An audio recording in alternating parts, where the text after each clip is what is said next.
Hey guys, welcome to Home Sweet Homeschool. My name is Ashley and I'm a homeschooling mom to one, and this is my second video in the playlist created by Megan at Pennies and Salt for how to homeschool multiple ages.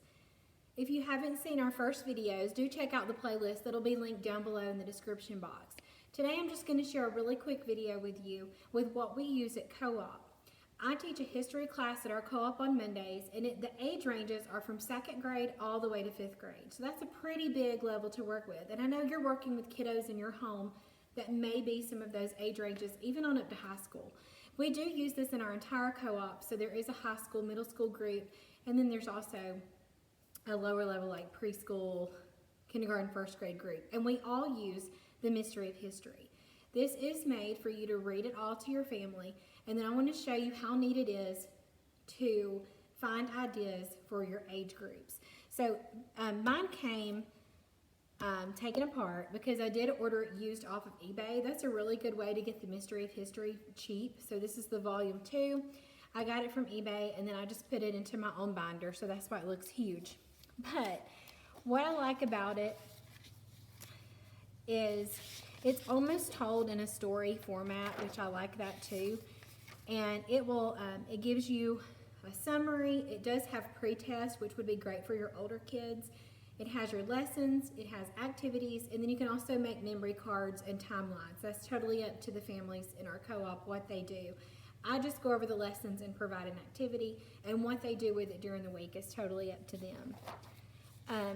So there are some reviews, there's some quizzes, and then your kids can have a notebook if they wanted to. It does give you a suggested schedule, but like I said, we only do this at our co-op. So I teach the lesson beforehand to my son at home, and then when we go on Mondays, I go back over the lesson and we do an activity. So let me show you what that looks like. We'll just start here. So there is a pre-test that you can do if your child's old enough and you think they would benefit from it.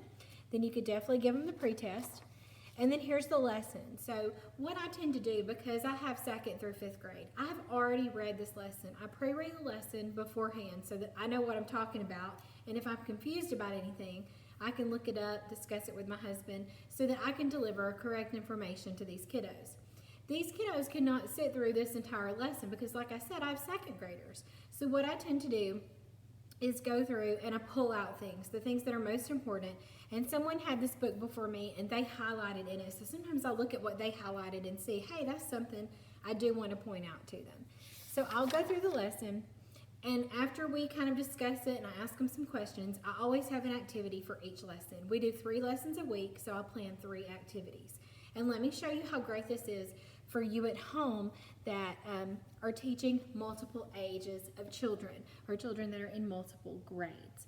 So what is so great about this is at the end of the lesson, you're going to have activities for lesson 1. It tells you what she recommends, and they do recommend memorizing dates, but we don't necessarily worry about that at co-op. But it does have levels of activities. So after you read the first lesson, if you have younger students, it tells you something you can do with them. This says to reenact the healing of the lame beggar at the beautiful gate. If you have middle school students, this talks about, do you think men or women have ever been guilty of wanting power for the wrong reasons? And it gives 3 things you can do. So you could pick all 3 of them, you could pick one of them, or if they don't work at all, which is sometimes the case, when I'm looking at it, I'll go and find something else completely.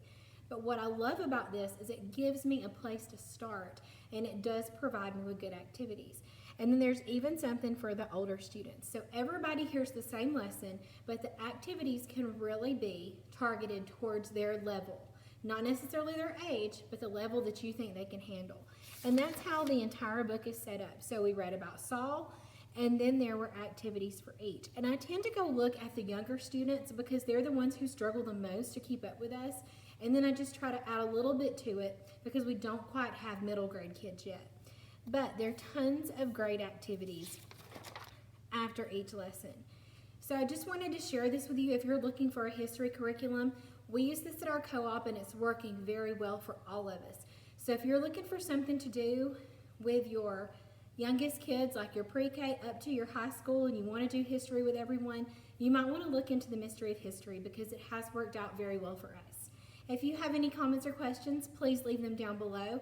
Also check out Megan from Pennies and Salt because she created this collab. And also watch the playlist. You might find some other ideas that we have shared that may be helpful in your home. Thanks so much for watching.